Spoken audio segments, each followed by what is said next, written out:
ब्राह्मी लिपि भारत की सबसे प्राचीन लिपियों में से एक है, परंतु इस लिपि की उत्पत्ति कब और कहां हुई, इस रहस्य को अभी तक कोई सही ढंग से समझ नहीं सका है।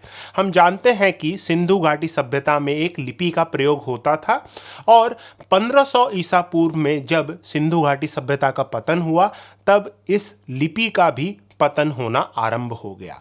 और इस लिपि के पतन के पश्चात 1000 वर्ष का अंतराल है, जिसमें हमें पूरे भारतीय उपमहाद्वीप में किसी भी प्रकार की लिपि के प्रयोग का साक्ष्य नहीं मिलता।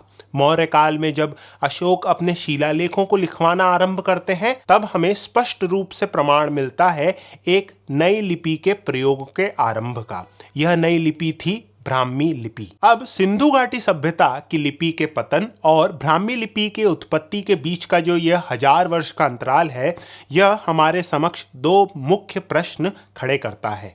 पहला तो इस 1000 वर्ष के अंतराल में क्या किसी भी प्रकार के लिपि का प्रयोग पूरे भारतीय उपमहाद्वीप में नहीं होता था, और दूसरा, क्या हम यह कह सकते हैं कि ब्राह्मी लिपि और सिंधु घाटी सभ्यता की जो लिपि थी उसमें किसी प्रकार का संबंध है। इतिहासकारों और विद्वानों ने अपने मत इन दो प्रश्नों पर हमारे समक्ष प्रस्तुत करे हैं और इन मतों को हम दो पक्षों में विभाजित कर सकते हैं। पहले पक्ष का यह मानना है कि सिंधु घाटी सभ्यता की जो लिपि थी उसका संबंध ब्राह्मी लिपि से था, और वह यह भी कहते हैं कि ब्राह्मी लिपि की उत्पत्ति सिंधु घाटी सभ्यता की लिपि से ही हुई है।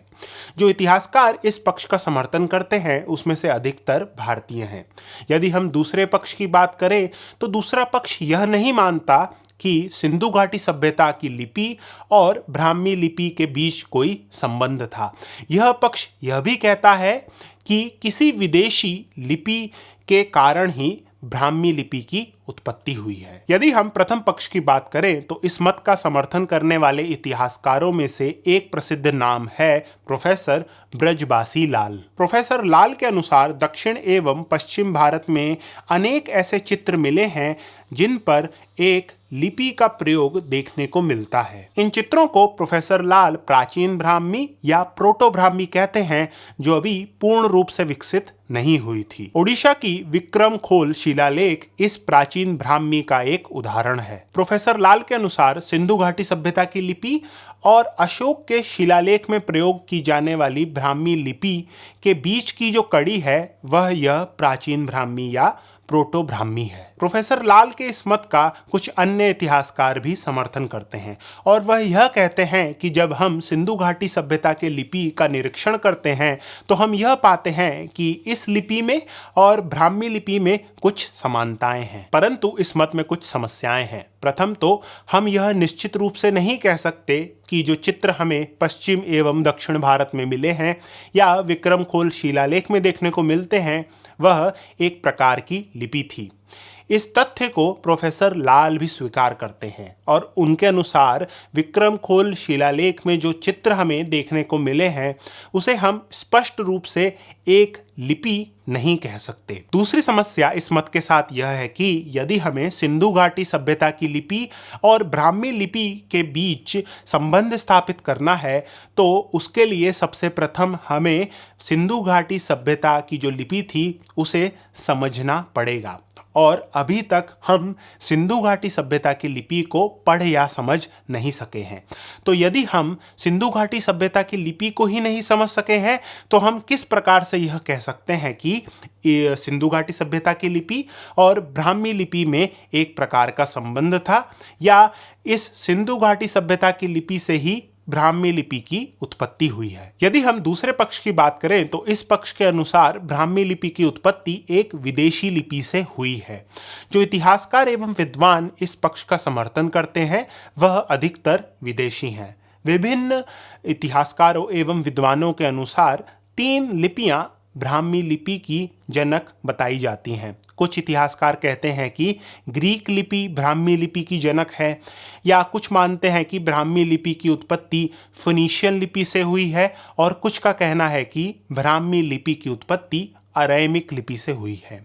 इस चर्चा में हम अरेमिक लिपि और ब्राह्मी लिपि के बीच का जो संबंध कुछ इतिहासकारों ने हमारे सामने प्रस्तुत किया है, हम केवल उस पर चर्चा करेंगे। यदि हम अरामिक लिपि की बात करते हैं तो अरामिक लिपि का प्रयोग हकामनी साम्राज्य में होता है और जैसा कि हम जानते हैं 6ठी एवं 5वीं सदी ईसा पूर्व में भारतीय उपमहाद्वीप का उत्तर पश्चिमी भाग हकामनी साम्राज्य के अधीन था और कुछ इतिहासकारों का यह मानना है कि उत्तर पश्चिम के लोग अरामिक लिपि से प्रभावित होकर एक नई लिपि विकसित करते हैं जो आगे चलकर ब्राह्मी लिपि कहलाती है।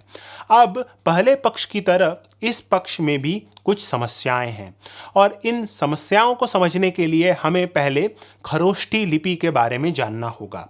खरोष्ठी लिपि भारतीय उपमहाद्वीप के उत्तर पश्चिमी भाग में प्रचलित थी। सभी इतिहासकार इस बात को मानते हैं कि खरोष्ठी लिपि ब्राह्मी लिपि से पुरानी है और खरोष्ठी हकामनी साम्राज्य में प्रयोग होने वाली अरामिक लिपि से ही विकसित हुई है। ऐसी स्थिति में यह प्रश्न उठता है कि यदि खरोष्ठी लिपि का विकास अरामिक लिपि से हो चुका था तो पुनः ब्राह्मी लिपि को अरामिक लिपि से विकसित करने की क्या आवश्यकता पड़ी, और यदि हमें यह सिद्ध करना है कि ब्राह्मी लिपि का विकास अरामिक लिपि से हुआ है तो उससे पूर्व हमें इस प्रश्न का उत्तर जानना होगा कि खरोष्ठी लिपि होते हुए भी ब्राह्मी लिपि की उत्पत्ति अरामिक लिपि से क्यों हुई। यदि हमें इस प्रश्न की जानकारी नहीं मिलती तो हम यह नहीं कह सकते कि ब्राह्मी लिपि की उत्पत्ति अरामिक लिपि से हुई है। अब आपके मन में एक और प्रश्न उठ रहा होगा कि यदि खरोष्ठी लिपि ब्राह्मी लिपि से पहले ही विकसित हो चुकी थी तो क्या पता ऐसा हो कि खरोष्ठी लिपि से ही ब्राह्मी लिपि का विकास हुआ है।